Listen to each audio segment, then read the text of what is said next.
नमस्कार दोस्तों। अब तक हमने बंगाल, अवध, मराठा, निजाम और मुगलों को पढ़ चुके हैं। मुगलों में अंतिम मुगलों को पढ़ चुके हैं। सच पूछिए तो अब तक आधुनिक भारत शुरू हुआ ही नहीं था। आधुनिक भारत शुरू तब होता है जब भारत में यूरोपियों का आगमन हो जाता है। आधुनिक भारत यहाँ से शुरू होता है। तो आज हम उसी कड़ी में भारत में यूरोपियों का आगमन की पहली वीडियो लेकर के आएंगे। लेकिन ये भारत में यूरोपीय आएंगे, इससे पहले जो कुछ थोड़ी भूमिका है, हम उस भूमिका के बारे में बात कर लेंगे कि क्या उसकी भूमिका है। जैसे कि ये भारत में क्यों आए, ये भारत ही क्यों आए, पहली सवाल तो यही है। जब भारत आए तब कैसे आए, किन रास्तों से आए, रास्ता क्या था इनका। जब ये आ गए भारत में तब इन्होंने व्यापार कैसे किया, और इससे पहले भी कि जिस रास्ते से आए उस रास्ते में और कौन कौन से लोग थे और कौन कौन से देश शामिल थे इस होड़ में आने के लिए। तो इन तमाम प्रश्नों को एक बार समझेंगे, उसके बाद में तब हम देखेंगे कि ये कैसे आए। क्योंकि किसी भी चीज़ का अगर हम कारण नहीं समझेंगे ना तो वो याद नहीं हो पाएगा और हम रट नहीं सकते हैं। अब इम्तिहानों में, किसी भी इम्तिहान में रटने की परंपरा खत्म हो गई है। अब रटे हुए सवाल यानी कि तथ्यात्मक सवाल बेहद कम मात्रा में पूछे जाते हैं। अभी कंसेप्चुअल मात्रा ज़्यादा हो गई है। इनफैक्ट कुछ एग्जामों में तो कंसेप्ट के साथ तथ्य की भी ज़रूरत पड़ती है। इसलिए हम उन कंसेप्ट को पहले समझ लेंगे, उन अवधारणाओं को समझ लेंगे और उन अवधारणा के बाद में हम उन तथ्यों पर उतर के आ जाएंगे जो हमें एग्जाम के मतलब इम्तिहान के दृष्टि से बेहद ज़रूरी होगा। उस पर हम बात कर लेंगे।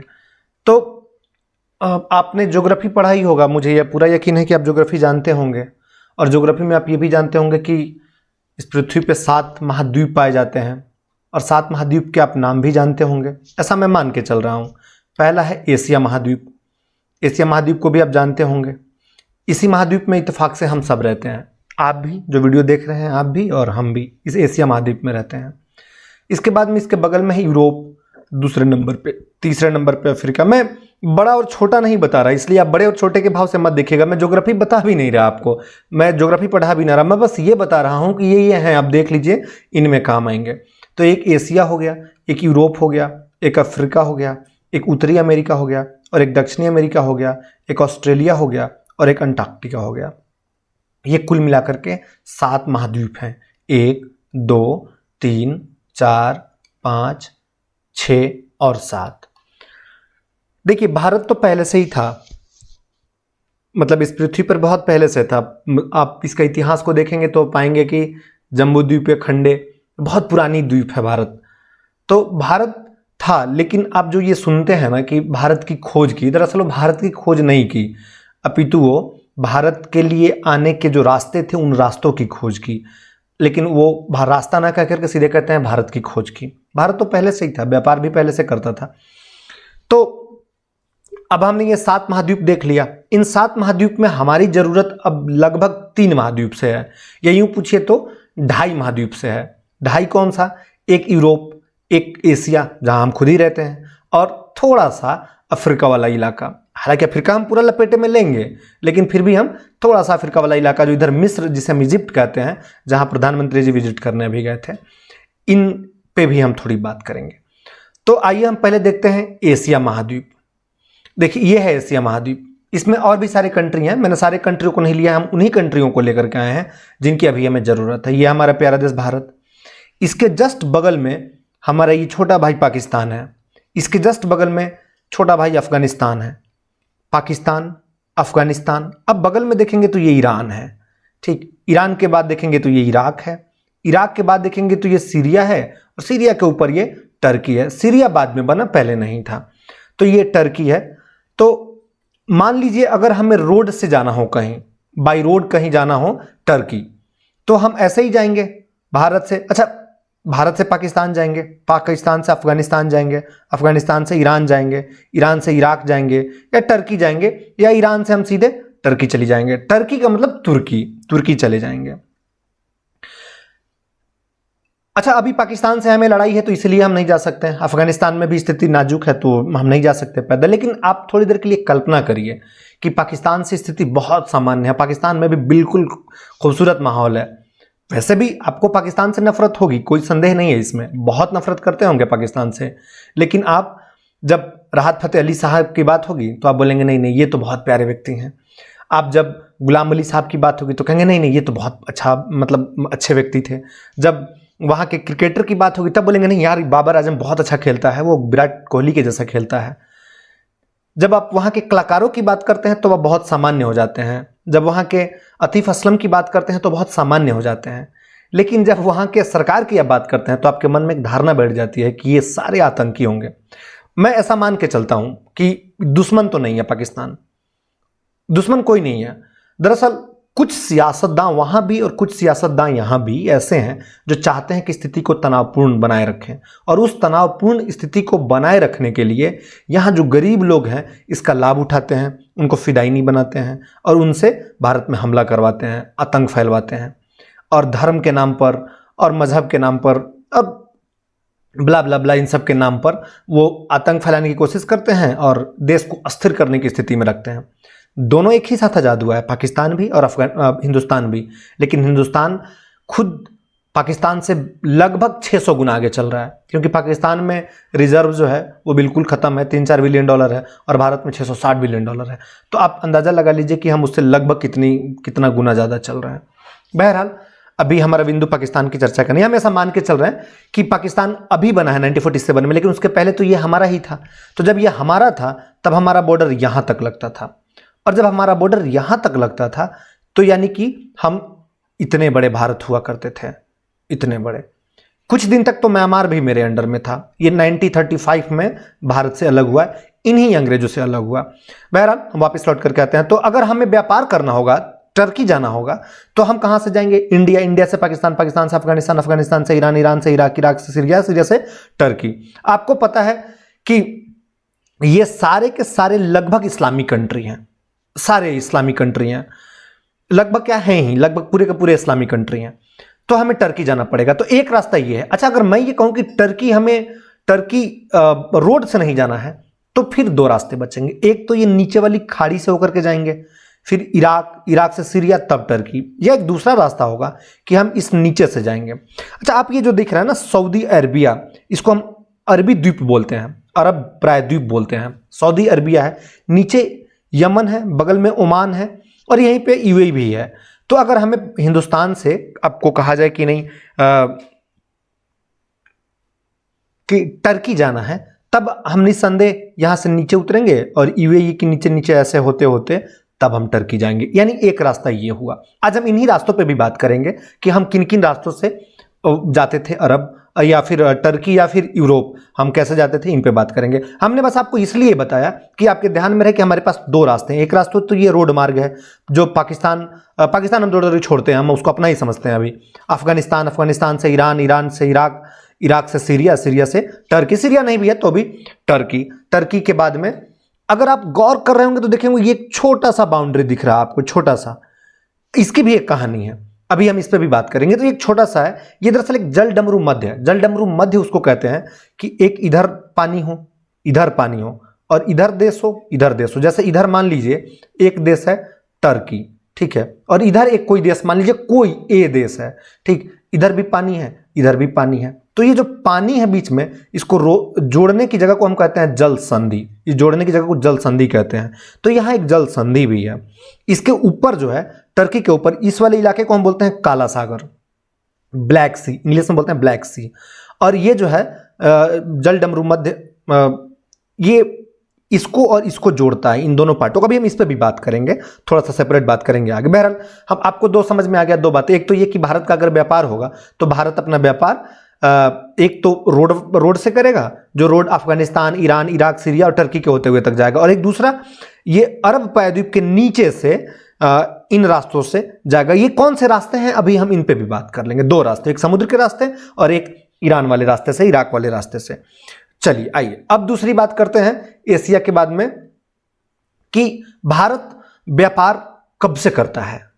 क्या भारत जब ये देश बना, जब हमने पढ़ा होगा साहित्य में, स्नातन में, या भारत के इतिहास में हम पढ़ते हैं कि भारत बहुत प्राचीन काल से है। और एक कहानी भी चलती है कि राजा भरत के नाम पर देश का नाम भारत पड़ा। शकुंतला के पुत्र भरत थे और भरत शेर के दांत को गिन रहे थे, और उस शेर के दांत को गिनने की उनके साहस की वजह से, हस्तिनापुर के वो राजा थे, साहस की वजह से इस देश का नाम भारत पड़ा। एक कहानी तो ये भी है।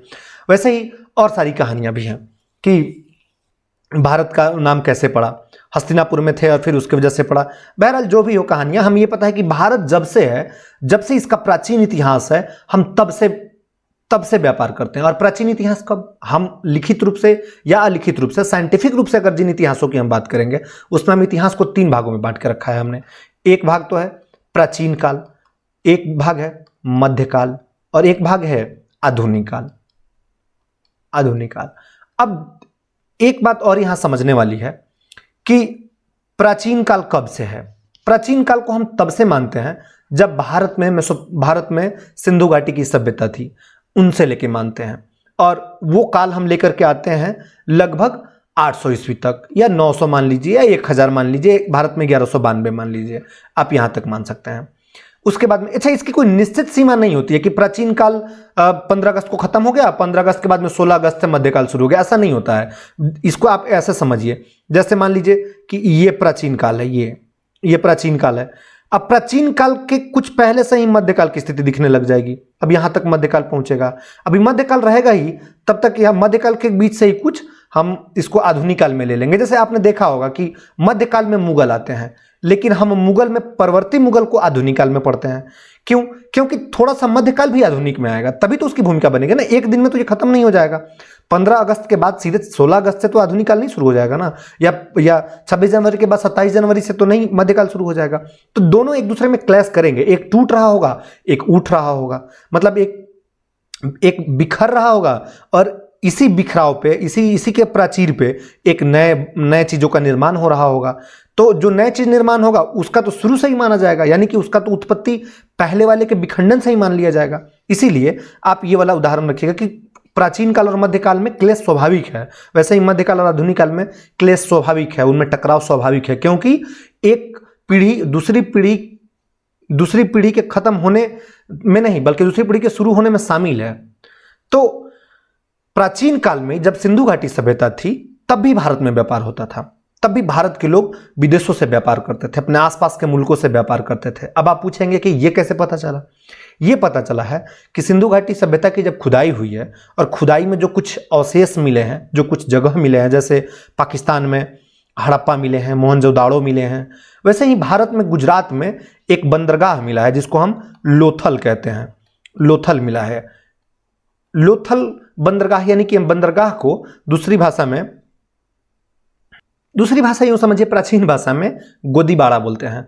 तो भारत में लोथल भी एक गोदीबाड़ा हुआ करता था। तो इन मतलब लोथल वाले गोदीबाड़ा से कुछ ऐसे धातु मिले हैं जिन धातुओं का व्यापार इन देशों से होता था। कुछ ऐसे अवशेष मिले हैं जो अवशेष इन्हीं कंट्रियों से, इन सारे कंट्रियों से व्यापार करते हुए पाए गए हैं कि ये वहीं के होंगे।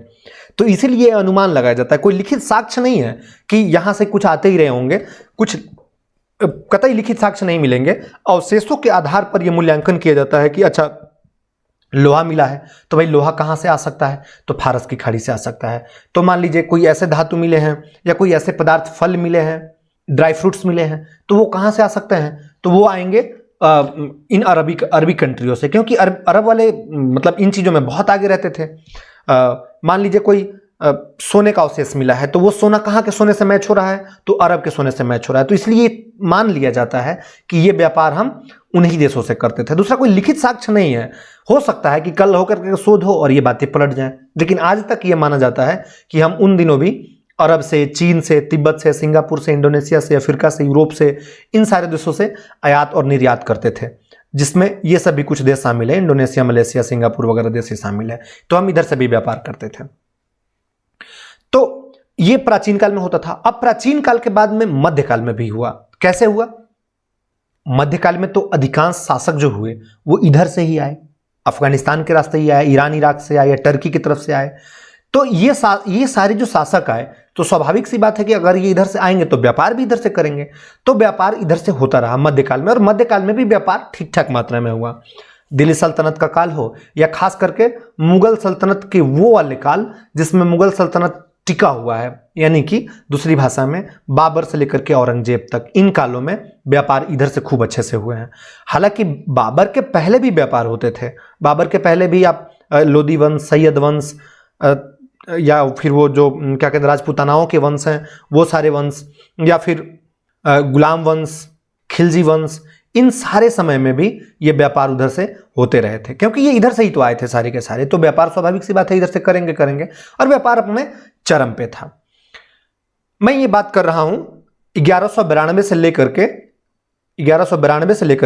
1707 ईस्वी तक के बीच में ये व्यापार इधर से हुए हैं, जिसे हम सामान्य तौर पर मध्यकाल मान लेते हैं। मध्यकाल में व्यापार इधर से हुए, इन रास्तों से भी हुए, जमीनी स्तर से भी हुए। आपको याद होगा, अगर आपने मुगल वाली वीडियो देखी होगी, शिवाजी वाली वीडियो भी अगर देखी होगी, तो आपको पता होगा कि शिवाजी के समय में सूरत गुजरात में एक बहुत शानदार बंदरगाह हुआ करता था, और उस बंदरगाह से अरबी व्यापारी बहुत आते थे, जिससे घोड़े का व्यापार होता था, धातु का व्यापार होता था, ड्राई फ्रूट्स का व्यापार होता था। और आपको ये भी पता होगा कि यहाँ जब एक व्यापारी को शिवाजी ने घेर लिया था, तो शिवाजी ने पूरे सूरत को तो लूटा, उस व्यापारी से घोड़े ले लिए, लेकिन जब उन्होंने पूरे सूरत को लूट लिया तो जाते वक्त उस व्यापारी को घेर रखा था, जाते वक्त जितने घोड़े उसके थे उन सारे घोड़े का एक कीमत लगाई, और कीमत उस व्यापारी को चुकाया। क्यों? क्योंकि उन्होंने ये संदेश देना था उन व्यापारियों को कि भारत में आपसी मामला चाहे जो भी हो, हम विदेशियों की इज्जत करते हैं, हम व्यापारियों की इज्जत करते हैं। शिवाजी ने भी दिया था, और उसके बाद शिवाजी के वंशजों ने तो बाकायदा नौसेना का अपना अधिग्रहण भी किया था, बनाया भी था, तो वो भी व्यापार में उतर गए थे। तो उन दिनों भी व्यापार खूब चरम पे था, व्यापार खूब होता था, क्योंकि देखिए किसी भी राज्य की चलने की जो शक्ति है वो व्यापार से ही होगी। अगर आपके पास आय का स्रोत नहीं होगा तो आप चलाएंगे क्या? आय तो जरूरी है आपको। और अच्छी बात यह थी कि भारत समृद्ध देश था। कैसा समृद्ध देश था, पहले हम इसी पे बात कर लेते हैं।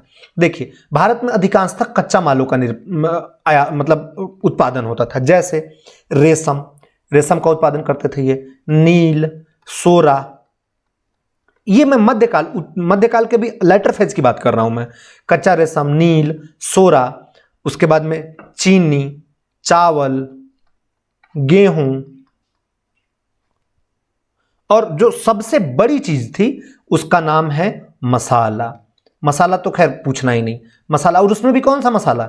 गरम मसाला।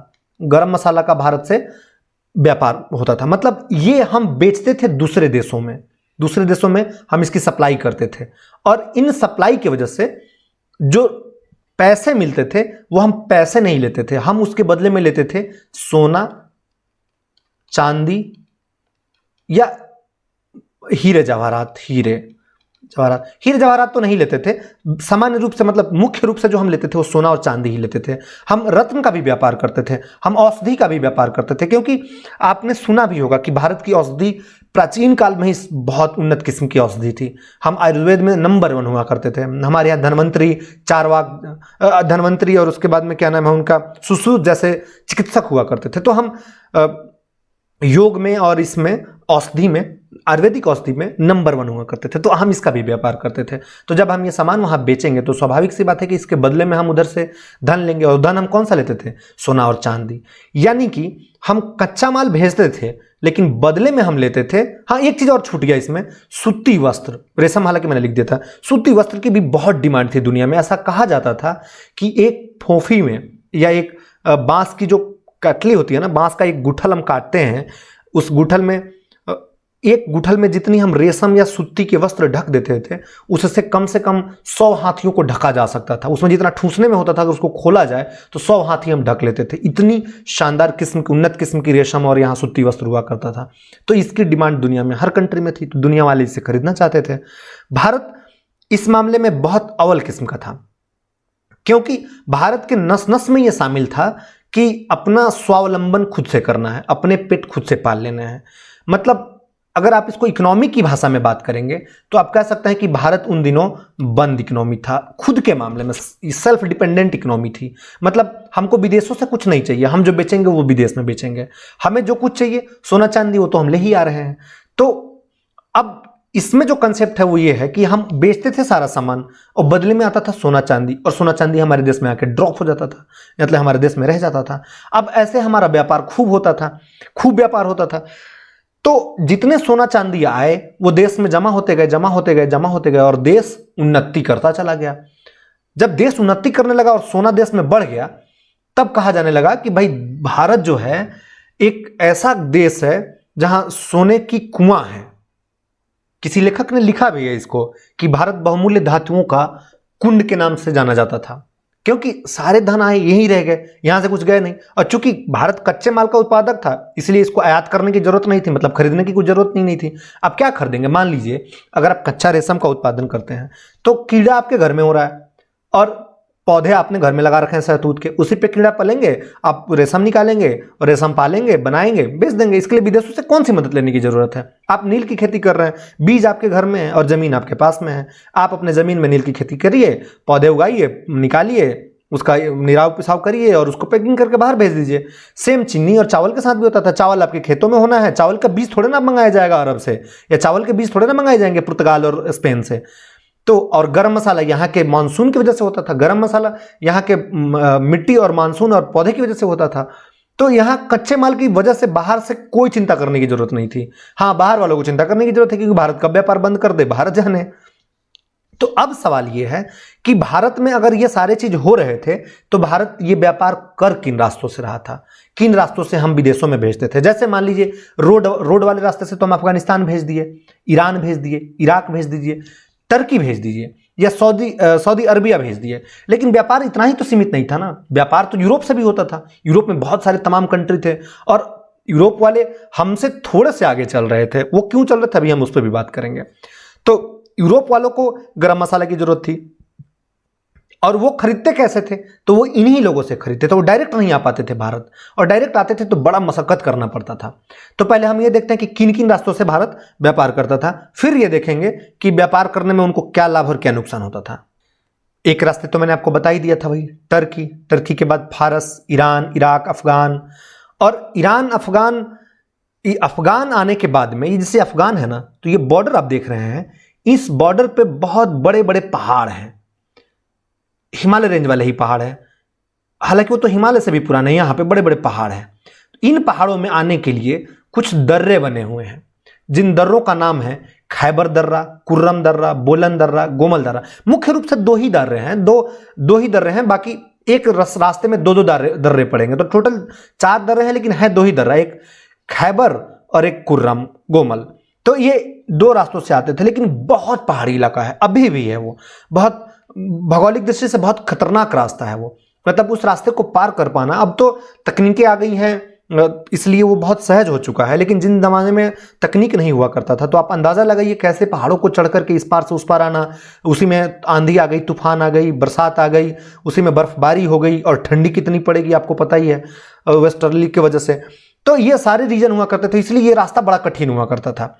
हालांकि मजबूरी थी, करना तो था इसी रास्ते से व्यापार, लोग जान पर खेल करके करते थे, अब भी करते हैं ना। आपको पता होता है कि क्या पता हवाई जहाज पलट जाए, लेकिन आप जा रहे होते हैं ना, आपको पता होता है कि ट्रेन चल रही है, कब बालाघाट हो जाए, कब एक्सीडेंट होकर के हजारों लाखों लोग मर जाए, कोई पता नहीं, तो फिर भी लोग जाते हैं। तो इसी तरीके से वो लोग भी उस समय रिस्क लेते थे और इन बोलन, खैबर और कुर्रम दर्राओं को पार करके जाते थे व्यापार करने। दूसरा रास्ता था भूमध्य सागर अथवा काला सागर, जो लाल सागर और फारसी खाड़ी और अरब सागर के रास्ते से आता था। मैं अगर बहुत टेक्निकल बातें करूंगा ना तो आप ऊब जाएंगे कि ये कौन से रास्ता है, ये क्या बता रहा है। बस मैं रास्ते बता रहा हूं। ये मैप देखिए, ये भारत है, ये अरबियन है, ये अरबियन कंट्री है। ये जो रास्ता आप देख रहे हैं ना, ये रास्ता मैं रेड कर लेता हूं कि आपको स्पष्ट रहेगा।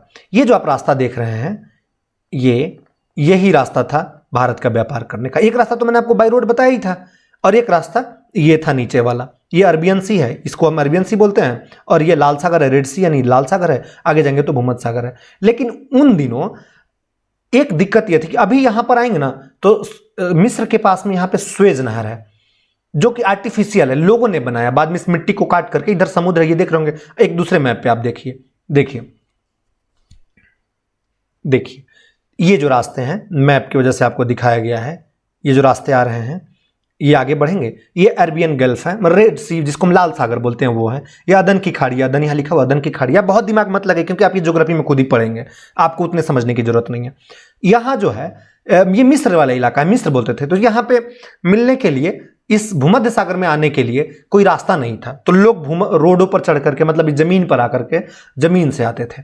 बाद की सरकारों ने 19वीं शताब्दी में क्या हुआ कि कुछ अंग्रेजी सरकारों ने मिल करके यहाँ पे नहर का निर्माण किया, एक कैनाल बनाया, जिस कैनाल में इधर से जाने वाली जहाजें पार कर जाएंगी और इधर चली जाएंगी। तो ये लेकिन उन दिनों नहीं था, उन दिनों लोग ऐसे ही पार करके जाते थे। अब आप दूसरे मैप पे आइए, हाँ आप इस मैप पे आइए, इस मैप पे देखिए, यहां हम टर्की तक आ गए थे, टर्की तक यहां आ गए।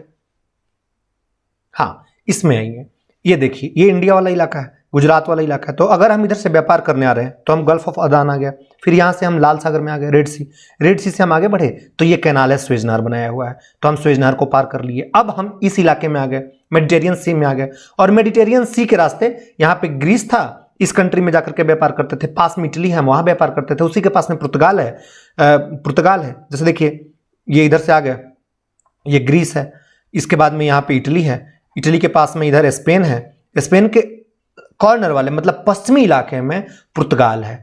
तो इन इलाकों में आकर के हम व्यापार करते थे। एक बात, जो उधर रोड वाली रास्ता आती थी वो टर्की में तो आ गई, लेकिन अब टर्की को यूरोप जाना है, तो यूरोप में ये आप बाउंड्री देख रहे हैं, ये कटा हुआ छोटा सा पार्ट अब कटा हुआ है। देखिए ये दरअसल एक जल संधि है, जल डमरू मध्य है। ये क्या है, हम इस पर भी बात कर लेते हैं। हाँ देखिए, तो हम टर्की तक तो बाई रोड आ चुके थे।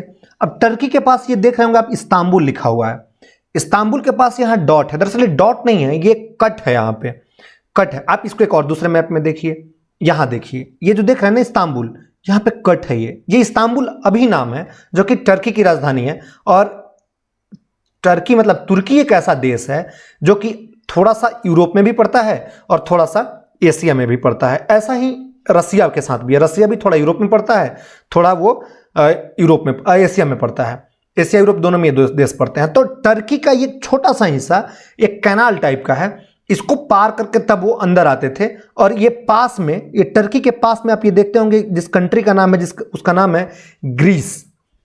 एथेंस आपने सुना होगा, पुराने जमाने में यहीं पे सुकरात पैदा हुए थे, यहीं पे प्लूटो पैदा हुए, यहीं अरस्तु हुए, उसी का चेला सिकंदर हुआ। ये सारे तार्किक लोग इन्हीं इलाकों में पैदा हुए थे, फिलोसफर लोग। तो ये इस्तांबुल वाला इलाका है।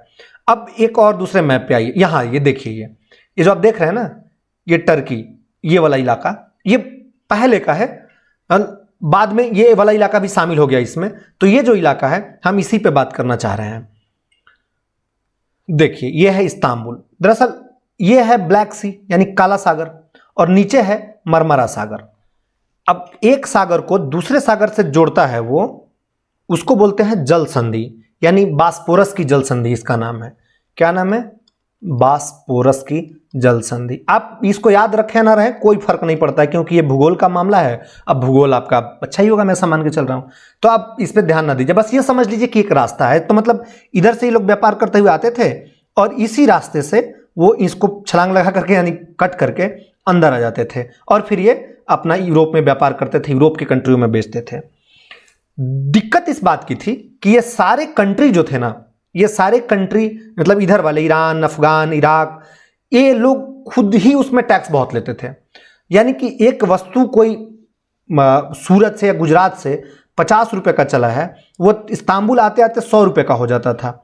इसके बाद भी जब यहां बेचते थे तो उसमें अभूतपूर्व मुनाफा होता था, मतलब यहां भी हुआ करके 400 रुपए में बेचते थे, इतना लाभ होता था इनको। और ये जो 400 में व्यापारी खरीदता था, यूरोपियन व्यापारी, वो अपने व्यापार में ले जाकर के 1000 रुपए में बेचता था। आप सोचिए 50 रुपए का सामान यहां आते आते 1000 रुपए में बिक रहा है, यानी 20 गुना वो लाभ रास्ते में देता हुआ जा रहा है। इसके बाद भी ये भी खुश हैं और भारत वाले भी खुश हैं, क्योंकि भारत को ऐसा उम्मीद ही नहीं है कि 50 का सामान वो 20 में मिलेगा। हालांकि ये मैंने कम डाटा बताया, जबकि एग्जैक्ट डाटा इसका ये था कि 50 का सामान अगर यहां से चला है तो यहां आते आते वो 3000 का हो जाता था, यानी 60 गुना लाभ देता था उन दिनों, इतना लाभ होता था उनको। बहरहाल तो ये रास्ते से व्यापार करते थे। तो एक रास्ता तो ये मैंने आपको बता दिया, दूसरा रास्ता ये हो गया नीचे वाला, जो कि लाल सागर होते हुए भूमध्य सागर को स्वेज नहर, यानी कि वो तो नहीं था उन दिनों, लेकिन उसी वाले रोड से वो भूमध्य सागर में आता था। जब ये आता था तो देखिए किन किन कंट्रियों को पहले मिलता होगा। जैसे मान लीजिए कि यहां आ गया है, तो स्वाभाविक सी बात है कि यहां सबसे पहला कंट्री है ग्रीस, जिसकी राजधानी एथेंस है, जहां से ओलंपिक शुरू हुआ था। तो इस एथेंस में सामान बिकेगा। उसके बाद में आगे बढ़ेगा तो ये कंट्री है इटली, ये सारी कंट्री है इटली, इटली को मिलेगा।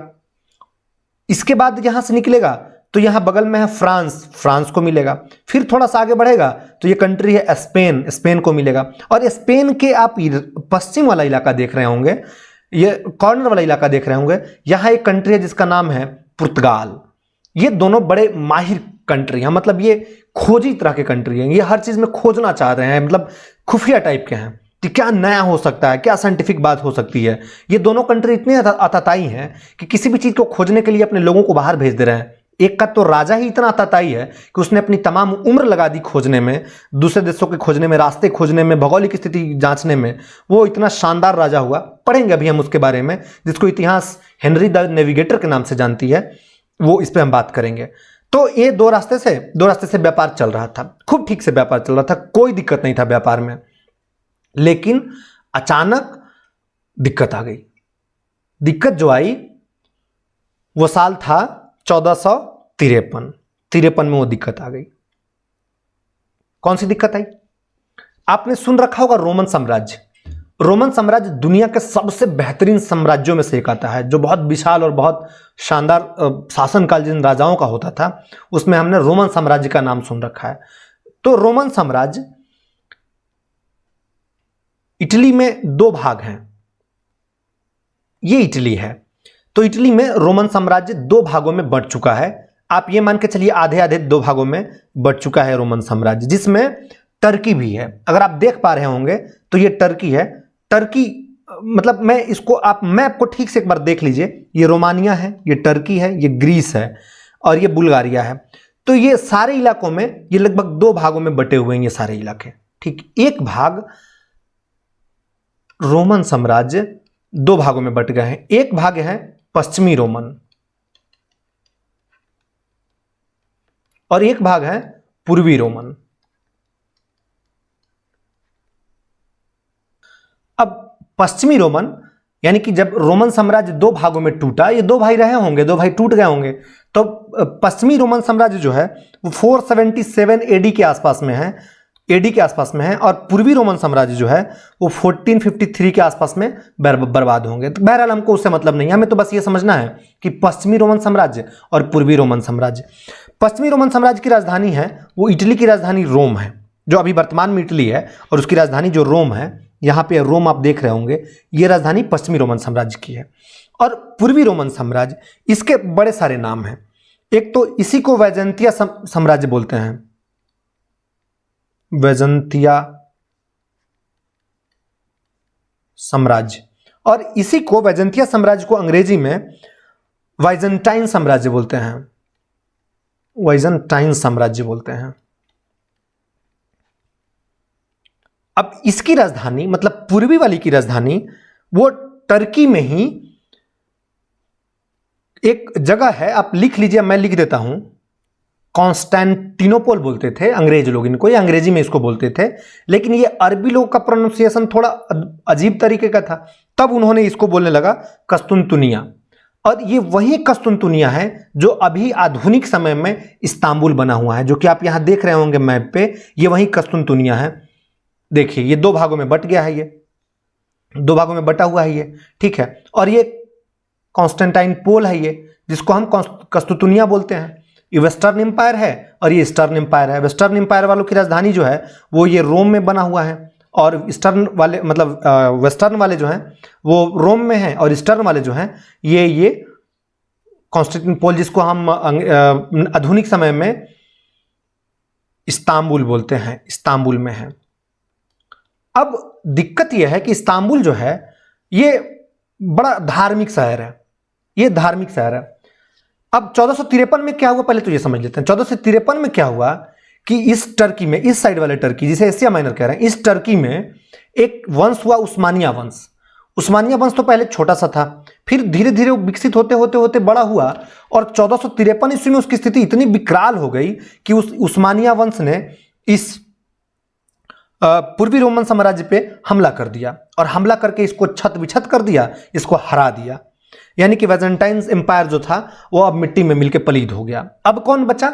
यही बचा, यानी कि उस्मानिया साम्राज्य। और उस्मानिया साम्राज्य जो था वो इस्लामी साम्राज्य था, वो इस्लामी साम्राज्य था।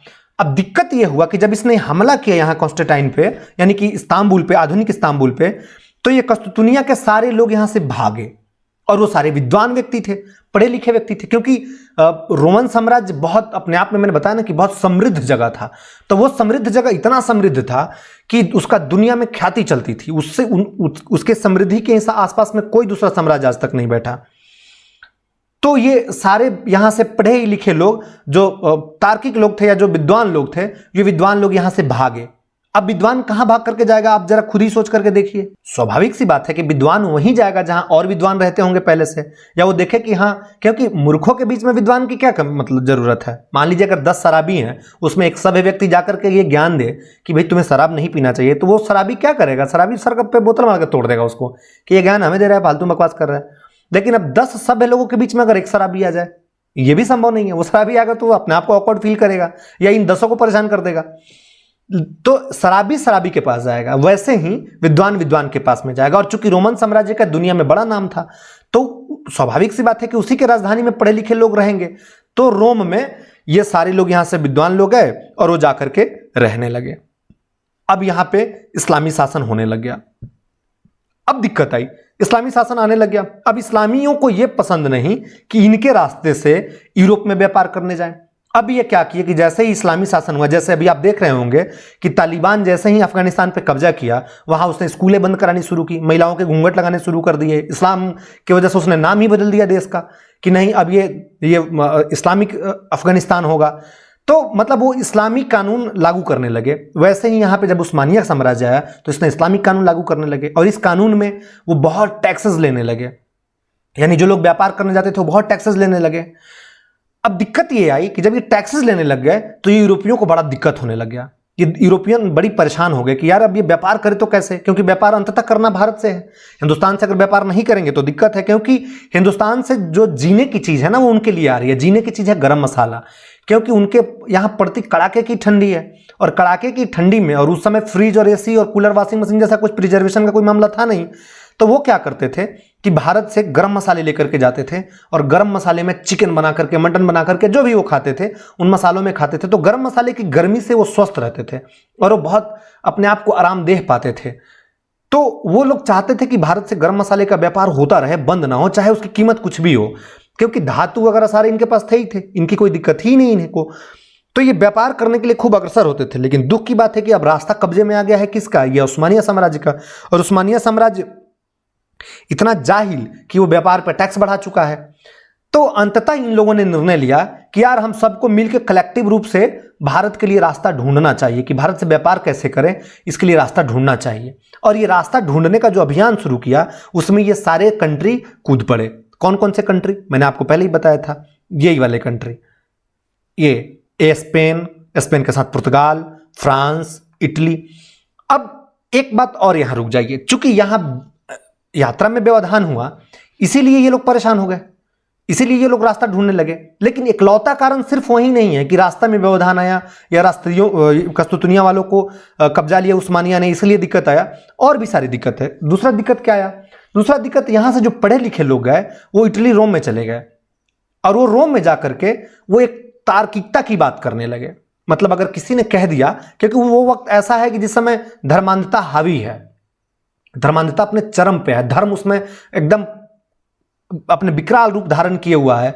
तो अगर कोई ये कह दे रहा है कि ईश्वर है तो लोग कह लेते थे ईश्वर है। लेकिन जब ये पढ़े लिखे लोग यहाँ पे गए और वो जा करके यहाँ पे बात विचार किए तो उनको लगा नहीं यार, अगर कोई कह रहा है कि गॉड है तो गॉड है तो कैसे है बताओ। वो तर्क करने लगे, वो क्वेश्चन मार्क उठाने लगे कि कैसे है बताओ मुझे, मैं ऐसे नहीं मानूंगा। वो हर तरीके की तार्किक बात करने लगे। और तार्किक में दिक्कत यह है कि तार्किकता कई बार अंधविश्वास पे कड़ा प्रहार करती है, चोट करती है। जैसे अगर कोई व्यक्ति ये कह रहा है कि ईश्वर है तो आप बोल दीजिए कि कैसे ईश्वर साबित करो, तो कुछ हद तक तो बोल देगा कि दुनिया में जो चीजें हो रही हैं ईश्वर की वजह से हो रही हैं। तब आप पूछ लीजिएगा अच्छा मान लो कि कहीं ये बलात्कार हुआ है, ये किसकी वजह से हुआ है? तब बोलेगा कि उसके बुरे कर्म हुए थे, उसने बुरे कर्म किए थे इसलिए उसके साथ बलात्कार हो गए। अब आप इस पे और थोड़ा सा कटाक्ष कर दीजिए, तर्क में लेकर के चले जाइए कि अच्छा ये बताओ जो वो 3 साल 4 साल 5 साल के बच्चों के साथ हो जाता है उनका क्या होता है, उसने कौन से बुरे कर्म किए थे? तब वो अंत में आपको ईश्वर के ऊपर छोड़ देगा कि अरे सब ईश्वर की माया है, क्योंकि उसके पास जवाब नहीं है और वो अंततः अपना निर्णय ईश्वर के ऊपर में छोड़ देगा। तो ये जो तर्क करने की परंपरा है, और आपने सुना भी होगा कि सुकरात जैसी परंपरा उसी ग्रीक और एथेंस में हुआ था। तो ये ग्रीस वाले और ये एथेंस वाले सारे के सारे भाग के रोम में चले गए, और रोम में जाने के बाद में वो तार्किकता पे बात करने लगे, और वहां धीरे धीरे पुनर्जागरण हुआ। पुनर्जागरण क्या होता है इसके लिए एक सेपरेट वीडियो बनेगा। बहरहाल आप बस इतना समझ लीजिए कि इन्हीं चीजों को, कि पुनर्जागरण मतलब दोबारा जगना, भारत में भी पुनर्जागरण होता है, हर कंट्री में पुनर्जागरण होता है। तो वहां उसको इंग्लिश में रेनेसां बोलते हैं। तो जब वहां पुनर्जागरण हुआ तो ये लोग नए नए चीज तरकीब करने लगे, और जब नए नए तरकीब करने लगे तो उन्होंने उसी क्रम में इन विद्वानों ने कुछ अच्छे अच्छे चीज ढूंढी है। जैसे मानचित्र बनाना शुरू कर दिया, जैसे रास्ता ढूंढने के लिए वो जो कैंपास होता है वो बनाना शुरू किया, दिशा सूचक बनाना शुरू कर दिया, वो बनाने लगे। ये इस मामले में वो एक दूसरे राज्यों को प्रभावित भी करने लगे, जैसे फ्रांस, जैसे स्पेन, और ये बगल में पुर्तगाल वाले भाई साहब हैं, ये सारे प्रभावित होने लगे। और ये सारे राजा अपने लोगों को अभियान पर भेजने लगे कि तुम रास्ता ढूंढो। तो एक रीजन रास्ता खराब होने के साथ साथ एक पुनर्जागरण का रीजन भी था। तीसरा रीजन मैंने आपको बता दिया कि वो नए नए तरकीब ढूंढने लगे, नए नए वस्तु मतलब उत्पाद करने लगे, इसलिए वो उस रास्ता ढूंढने पे उतर गए और नए नए मार्ग ढूंढने लगे। तो दो बातें हो गई, पुराना मार्ग अवरुद्ध हो गया, यूरोप में पुनर्जागरण हो गया, इस पर बात कर लिए। दूसरा, भौगोलिक तकनीक का विकास। हाँ, चूंकि वो पढ़े लिखे लोग थे तो भौगोलिक तकनीक का विकास होने लग गया। लेकिन जब ये भौगोलिक तकनीक का विकास कर रहे थे तो इन्हीं के लोगों में से, इन्हीं के आदमियों में से एक व्यक्ति निकला जो पागल टाइप का इंसान था, जो पहाड़ वहाड़ घूमते घामते, मैप पे आप देख लीजिए, जो इधर से निकला, यहां मान लीजिए अगर इटली है तो इटली से निकला और घूमते घूमते टर्की, ईरान, अफगानिस्तान होते हुए चाइना चला आया। और चाइना आते आते वो देखा कि भाई ये तो बड़ा समृद्ध जगह है। और वो क्या करता था कि जहां जाता था वहां रात की डायरी लिखता था, जहां रुकता था वहां रात को अपने डायरी में लिखता था कि आज मैंने क्या क्या देखा, क्या क्या सुना। उसी क्रम में उसने भारत वगैरह की यात्रा की, और यात्रा करके जब रिटर्न गया तो डायरी दे दिया उन पढ़े लिखे लोगों को, जिसका नाम था मार्को पोलो। तो मार्को पोलो ने अपनी यात्रा वृत्तांत जब दिया, और उसके यात्रा वृत्तांत के जब वहां के लोगों ने पढ़ा तो वो और एक्साइटेड हो गए। जैसे आप यूं समझिए कि मान लीजिए आपने मूवी देखने का कोई प्लान बनाया कि मैं आदि पुरुष देखूंगा या कोई भी मूवी देखूंगा। अचानक कोई मूवी देख करके आया और उसने आपको इस लहजे में कहानी बताया कि आप एक्साइटेड हो गए कि अरे यार अब तो जाना पड़ेगा, वो वाली फीलिंग आ गई। तो वैसे ही यूरोप वाले को साथ में हो गया। जैसे ही उसने यात्रा वृत्तांत पढ़ा उसका, मार्को पोलो का, उन्होंने कहा नहीं यार अब तो जाना पड़ेगा, मतलब इतना समृद्ध है वहां, जहां डाल डाल पर सोने की चिड़िया करती है बसेरा, उस देश में हम कैसे ना जाएं। वो जाने के लिए उत्सुक हो गए।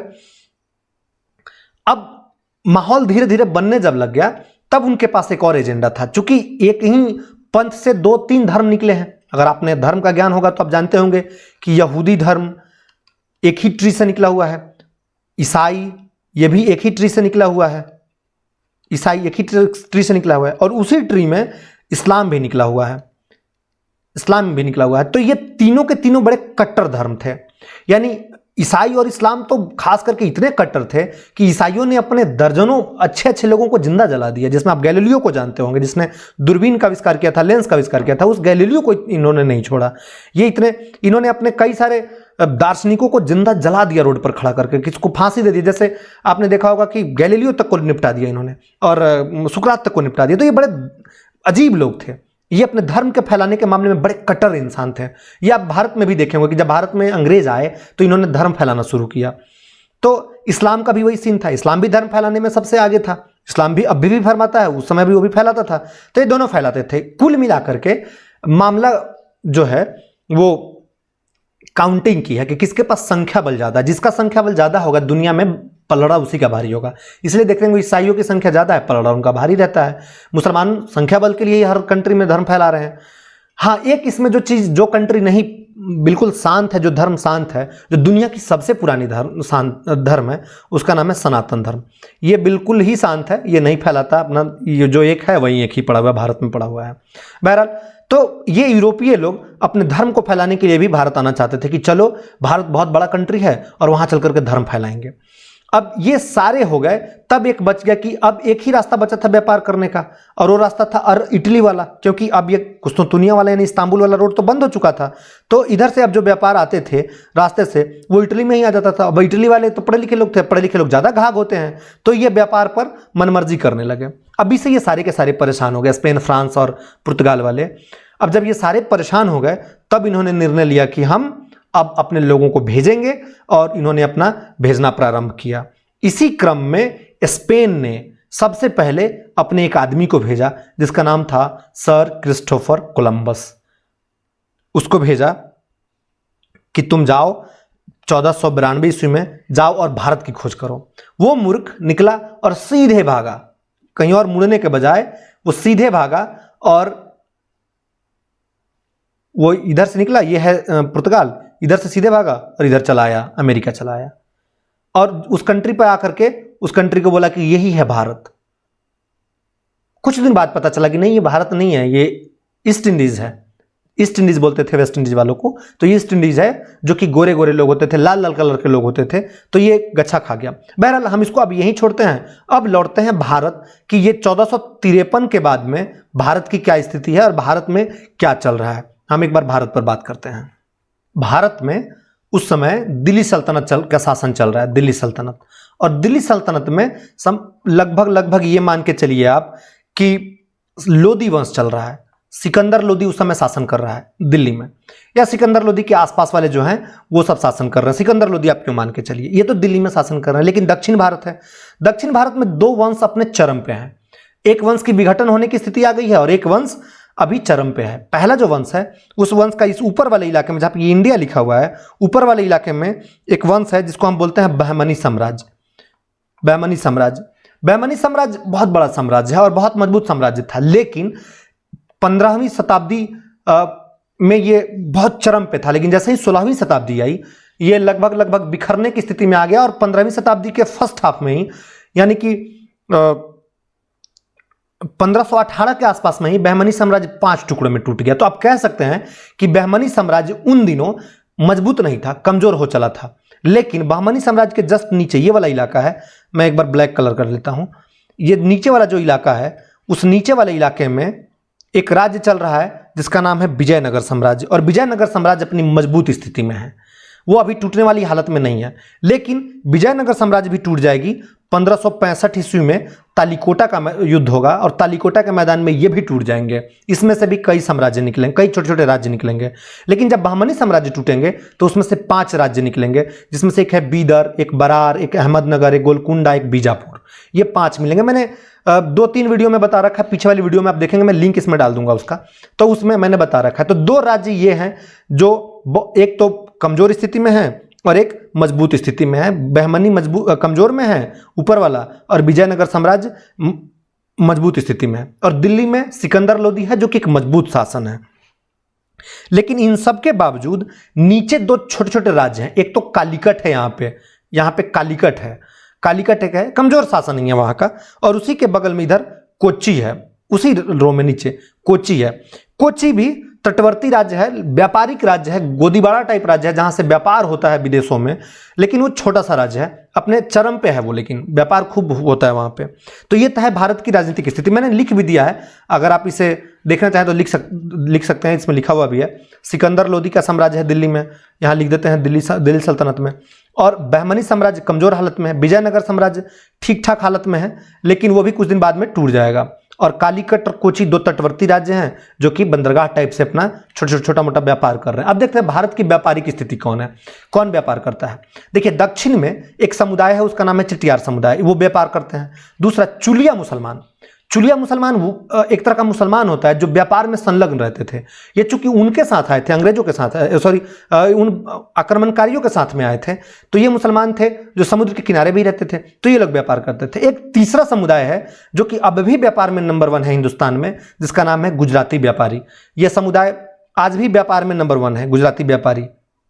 और इतना ही नहीं, यही गुजराती व्यापारी उन अंग्रेजों को या उन पुर्तगालियों को या उन यूरोपियनों को भारत में लेकर के आएंगे, जिसका नाम है अब्दुल मजीद। अब्दुल मजीद को ही वास्को डी गामा मिल जाता है और वास्को डी गामा से बोलता है कि चल तेरे को रास्ता दिखाता हूँ, और वो लेकर के आता है और उसको छोड़ देता है कालीकट और खुद ही निकल जाता है सूरत। ये अब्दुल मजीद, यही गुजराती व्यापारी है। और पूरे भारत भर के व्यापार पर जिस एक समुदाय का सबसे ज्यादा जलवा है वो है हमारे पड़ोसी कंट्री अरबी व्यापारियों का। मैंने बताया था आपको शुरू में ही कि शिवाजी ने कैसे अरबी व्यापारियों को रोक करके उनसे घोड़ा लिया और उसके बदले में उसको पैसा दिया, क्योंकि अरबी व्यापारी बड़ी निष्ठापूर्वक भारत में व्यापार करते थे। और वो गुजरात के ही नहीं अपितु दक्षिण के राज्यों में भी, वो आप ये नीचे वाला इलाका देखेंगे, इन इलाकों में भी इनका खूब वर्चस्व है, इन अरबी व्यापारियों का। ये भारत में खास करके घोड़ा, कहवा, सोना, दवा, शहद, ये सारा चीज व्यापार करते थे अरबी व्यापारी। तो ये भारत में व्यापार करते थे और इनका एक छत्र राज्य था। तो ये है भारत की स्थिति जो हमने समझ ली। हमने यूरोप की भी स्थिति देख ली कि वहां रोमन साम्राज्य टूट चुका है, टूट करके वो दो बना, पश्चिमी रोमन और पूर्वी रोमन। पूर्वी रोमन पे जो है, पूर्वी रोमन तो ठीक ही चल रहा था, जिसका राजधानी रोम था, सॉरी जिसकी राजधानी कस्तुतुनिया थी, वो ठीक नहीं चल रहा था। वहां पे हमला हुआ उस्मानियों का और उस्मानिया वालों ने उनकी हालत ध्वस्त कर दी और नया उस्मानिया साम्राज्य का वहां पे विस्तार कर लिया, उनको मिला लिया। और इधर रोम में सारे भाग के आ गए, पुनर्जागरण हो गया, उधर से रास्ता खराब हो गया, पुनर्जागरण हुआ, धर्म था, इनको गर्म मसाले की जरूरत थी। ये छोटे छोटे कारण थे, इन सारे कारणों ने मिलकर के इनको इस बात पे अग्रसर किया कि हमें रास्ता ढूंढना चाहिए। और ये रास्ता ढूंढने के लिए भारत की तरफ बढ़े और उसी क्रम में इन्होंने रास्ता ढूंढा। मैंने यहां भी लिख दिया कि निर्यात की वस्तुएं कौन कौन सी थी। कच्चा रेशम, रेशमी कपड़े, लोहे का सामान, नील, सोरा, अफीम, चावल, गेहूं, काली मिर्च, चीनी, रत्न, औषधि, अन्य मसाले। मसाले प्रमुख थे, इसलिए मैंने मसालों को अलग कलर में रखा है, मसाले इसमें प्रमुख थे। तो अब ये वहां प्लान बनाते हैं कि हमें चलना है भारत में आक्रमण करने, रास्ता ढूंढने। तो अब ये पुर्तगाल वाले हैं, पुर्तगाल की राजधानी लिस्बन आप देख ही रहे होंगे, और यहीं पे बगल में स्पेन भी है। स्पेन वालों ने, तो इन दोनों लोगों ने, दोनों कंट्री वालों ने खूब अंधाधुंध ढूंढना शुरू किया। आप ये हल्का कलर से जो देख रहे होंगे ये है पुर्तगाल और ये जो कलर है ये है स्पेन। मैं लिख ही देता हूं कि आपको स्पष्ट रहेगा, इधर स्पेन और इधर पीडी पुर्तगाल। अब इन लोगों ने अपने लोगों को भेजा ढूंढने के लिए कि जाओ जाओ ढूंढो। इसी चक्कर में 1492 ईस्वी में निकला, यहां से कोलंबस ढूंढ लिया जाकर के अमेरिका, और भी लोग यहां ढूंढते चले गए। हम इन पे कल बात करेंगे, अभी हमारा बस इतना मकसद है कि यहां से दो राज्यों में घमासान किसमें सबसे ज्यादा हुआ। अब इस पुर्तगाल में एक राजा हुआ जिसका नाम था हेनरी द नेविगेटर। दरअसल उसका नाम ये नहीं था, उसका नाम था प्रिंस हेनरी, लेकिन उसकी उपाधि मिली उसे हेनरी द नेविगेटर। वो बड़ा शानदार इंसान था, विज्ञान में बहुत विश्वास रखता था, तार्किक व्यक्ति था, तर्क में बात रखता था, तर्क में भरोसा रखता था। जैसे अगर आप भारतीय इतिहास पढ़ते होंगे और आधुनिक काल पढ़ते होंगे, उसमें पाते होंगे कि राजा महाराजा जय सिंह जो हुए, सवाई जय सिंह जो हुए, वो बड़े वैज्ञानिक और तार्किक व्यक्ति थे। उन्होंने कई जगहों पे प्रयोगशालाएं बनाई हैं, उज्जैन, मथुरा, दिल्ली और जयपुर, इस जगह में 4 जगह पे उन्होंने जंतर मंतर बनवाई। तो वैसे ही प्रिंस हेनरी जो था वो जल को लेकर के, नेवी और नए सैनिकों को लेकर के बड़ा एक्टिव व्यक्ति रहता था। इसने अपने आदमियों से अभियान करवा कर खुद ही चल करके इन्होंने ये दक्षिण अफ्रीका जो है नीचे वाला, इसके पश्चिमी इलाके का मैप बनवाया था। तो ये बड़ा एक्सपेरिमेंटिव व्यक्ति था। अब इसी ने प्रेरणा दे करके अपने एक आदमी जिसका नाम था बार्थोलोमो डियाज, मैं लिख देता हूं उसका नाम, बार्थोलोमो डियाज, उसको इसने क्या किया कि व्यापार करने के लिए प्रेरित किया और कहा कि तुम अपने कुछ सैनिकों को लो और कुछ बेड़ाओं को लो और तुम जाओ ढूंढ के लाओ इंडिया को, भारत को ढूंढ करके लाओ। अब वो व्यक्ति यहां से निकला पुर्तगाल से, दक्षिण अफ्रीका के पश्चिम से होते होते होते होते होते होते उसके सबसे लास्ट वाले पॉइंट तक पहुंचा यहां पे, और यहां पहुंचा और यहां हिम्मत हार गया, यहीं से वापस लौट गया। तो ये जिस जगह से लौटा इसी को केप ऑफ गुड बोलते हैं, केप ऑफ गुड इसी को बोलते हैं। अब जब ये केप ऑफ गुड से वापस, केप ऑफ गुड होप भी रख लीजिए इसमें, वो साल था 1487 में वो निकला था अभियान पे। अब यहां से ढूंढा और ढूंढ करके वापस चला गया। अब जब ये वापस गया तो प्रिंस हेनरी को एक और कॉन्फिडेंस आ गया कि अब एक कदम और हमने पा लिया है, क्योंकि वो अपने जीवन में, मतलब अपने पहले प्रयोग में उसने ये जो दक्षिण अफ्रीका है इसके पश्चिमी इलाकों का उसने मैप बना लिया था, नक्शा बना लिया था, और दूसरे में ही उसके लोग मतलब दक्षिण अफ्रीका के आधो आध बिल्कुल केप ऑफ गुड होप होकर के आ गए थे। तब उसको लग रहा था कि अब सब ठीक हो जाएगा, अब कोई ना कोई रास्ता निकल ही आएगा। इसी क्रम में उसने 1497 ईस्वी में क्या किया, 1497 ईस्वी में एक अपने भरोसेमंद व्यक्ति जिसका नाम था वास्को डी गामा, उसको क्या किया कि भेजा कि तुम अब निकलो। अब वो 4 अपने नाव को लिया और लगभग 150 लोगों को अपने साथ लिया और वो निकल पड़ा अभियान करने। अब चूंकि वो 150 लोगों के साथ में था, दिक्कत एक थी कि वो इस बात तक तो जानता ही था कि केप ऑफ गुड होप तक हमें पहुंच सकते हैं, यहीं से तो उसे रास्ता ढूंढना था आगे, इतनी मेहनत उसे करनी थी। दिक्कत ये आ गई कि वो यहां पहुंच तो गया, लेकिन अब इसके आगे उसको तूफान का सामना करना पड़ रहा है, वो आगे जा ही नहीं रहा है। तब तक उसी तूफान में तैरता हुआ एक व्यक्ति मिला जिसकी जान इसने बचाई। हाथ पकड़ करके नाव उसका डूब रहा था, उसके नाव को किसी तरीके से इसने बचाया। वो व्यक्ति कोई और नहीं बल्कि अब्दुल मजीद था। वो अब्दुल मजीद भी कोई और नहीं बल्कि वो इंडिया का रहने वाला था। जब वास्को डी गामा ने उससे पूछा कि तुम कौन हो और कहाँ जा रहे हो, ये था वास्को डी गामा। जब इसने पूछा कि कौन हो और कहाँ जा रहे हो, तो उसने कहा कि मैं भारत से हूँ और मैं भारत जा रहा हूँ, मैं व्यापार करने आया था दक्षिण अफ्रीका। तो वो बोला यार हम भारत को ही तो ढूंढ रहे थे, चलो चलो चलो। फिर उसको अपने जहाज में बिठाया मतलब पुर्तगाली जहाज में, और उसको इस रास्ते से लेकर के आया। और अब्दुल मनीज जो था, रास्ते में ही अपना जहाज उसने ठीक कर लिया, तो वो यहाँ पे अपना जहाज उतारा और वो जहाज लेकर के आगे सूरत चला गया। और यहीं पे वो कालीकट के बंदरगाह पर पुर्तगाली ये क्या नाम इसका, वास्को डी गामा साहब पहुंच गए। वो तारीख वैसे तो याद करने की अब तो हर बच्चे को याद रहता है, लेकिन फिर भी आप लिख लीजिए कि वो 20 मई 1498 ईस्वी को 20 मई 1498 ईस्वी को यहां पे पहुंचा कालीकट पे। कालीकट का भी वर्तमान नाम जो है वो कोझिकोड है। अच्छा, कालीकट के बारे में आप एक चीज और समझ लीजिए। मान लीजिए ये भारत का मैप है, ये भारत का मैप है। अगर ये भारत का मैप है तो इसमें जो पश्चिम वाला इलाका है, ये वाला पश्चिम है, और ये इलाका पूरब का इलाका है। तो पश्चिम वाले इलाके को हम बोलते हैं मालाबार तट, मालाबार तट। और पूरब वाला जो ये तट है, मतलब पूरब वाला जो ये किनारा है, इसको बोलते हैं हम कोरोमंडल तट, कोरोमंडल तट। हाँ, इसी के साथ एक बात और आप समझ लीजिए, ये भारत है, ये पूरे एशिया है। एशिया को हमने 5 भागों में 6 भागों में बांट रखा है। कौन कौन सा? एक है साउथ ईस्ट एशिया, दूसरा है सेंट्रल एशिया, तीसरा है नॉर्थ एशिया, चौथा है east Asia. Bharat south Asia में आता है, ध्यान रहे, साउथ एशिया। और भारत के पूरब में है ये साउथ ईस्ट एशिया, जिसमें सिंगापुर वगैरह कंट्रियां आते हैं। ठीक है, ईस्ट एशिया में चाइना आता है, सेंट्रल एशिया में वो 5 क वाले आते हैं, जैसे किर्गिस्तान, कजाकिस्तान, तुर्कमेनिस्तान, ये जी स्थान वाले जितने हैं ना, वो सेंट्रल एशिया में आते हैं। और साउथ ईस्ट एशिया में, सॉरी साउथ वेस्ट एशिया में वो तमाम कंट्री आती हैं जो अरबिक कंट्री हैं, जिसमें गल्फ के जितनी कंट्री है ना वो साउथ वेस्ट में आती है, मतलब दक्षिणी पश्चिमी में ये सारे आते हैं। और नॉर्थ में कौन आता है? नॉर्थ में वही अपना रसिया वो आता है। तो ध्यान रखें ये है। इस तरह से ये मालाबार तट और कोरोमंडल तट, तो यानी कि मालाबार तट के कालीकट बंदरगाह पर पहुंचा ये पहली बार। जब कालीकट बंदरगाह पर पहुंचा तो वहां का जो राजा था वो एक हिंदू राजा था, उसका नाम था जमोरिन, जमोरिन राजा था। ध्यान रहे एक बात कि ये जब मालाबार तट पर पहुंचा और कालीकट पे पहुंचा, उस कालीकट तट का नाम अब बदल चुका है, उसका नाम अब कोझिकोड है। इन दिनों वर्तमान में उसका नाम कोझिकोड तट रखा है, मतलब आप कभी घूमने जाए तो वहां जाइएगा, कोझिकोड है वो। तो पहुंचा ये, 3 महीने रुका वहां पे। 3 महीने रुकने के बाद इसने अपने जहाज में खूब दम भर के जड़ी बूटी, मसाला ये सब लादा, और लाद करके यहाँ से साउथ ईस्ट क्या कहते हैं एशिया से, मतलब भारत से वो गया वापिस वहीं अपने कंट्री पुर्तगाल। अब जब वो अपने कंट्री गया लौट करके पुर्तगाल, भारत से लौट करके पुर्तगाल आया, तो बड़ा फायदा हुआ उसे। तमाम खर्चे काटने के बाद भी उसे लगभग 60 गुना फायदा हुआ। 60 गुना, आप अंदाजा लगा रहे हैं? 60 गुना। मैंने इसलिए पहले बताया था कि उसे 60 गुना फायदा हुआ था, इसीलिए यही वजह थी। तो वो 60 गुना फायदा कमाया आकर के यहां पे।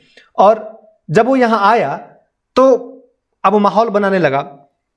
तब तक इसका एक सहायक था जिसका नाम था पेड्रो अल्वारेज। पेड्रो अल्वारेज, ये पेड्रो अल्वारेज था जो कि वास्को डी गामा का सहायक था। वास्को डी गामा जैसे यहां पहुंचा, वास्को डी गामा ने कहा कि अब तो मैं अगले 3-4 साल तक नहीं जाऊंगा। तो उसने कहा कि नहीं, मैं तो जाऊंगा। अल्वारेज बोला मैं तो जाऊंगा। और अल्वारेज ने क्या किया कि उसी साल, पहुंचने के ही साल 1500 ईस्वी में ही उसने अपनी जहाज निकाली और फिर वो यहाँ आ गया भारत व्यापार करने। वो भारत यहाँ से आया व्यापार करने 1500 ईस्वी में। अब 1500 ईस्वी में व्यापार करने आया, तब तक वास्को डी गामा को लगा कि यार बैठे बैठे क्या ही करें, धन की लालच उसे बढ़ गई।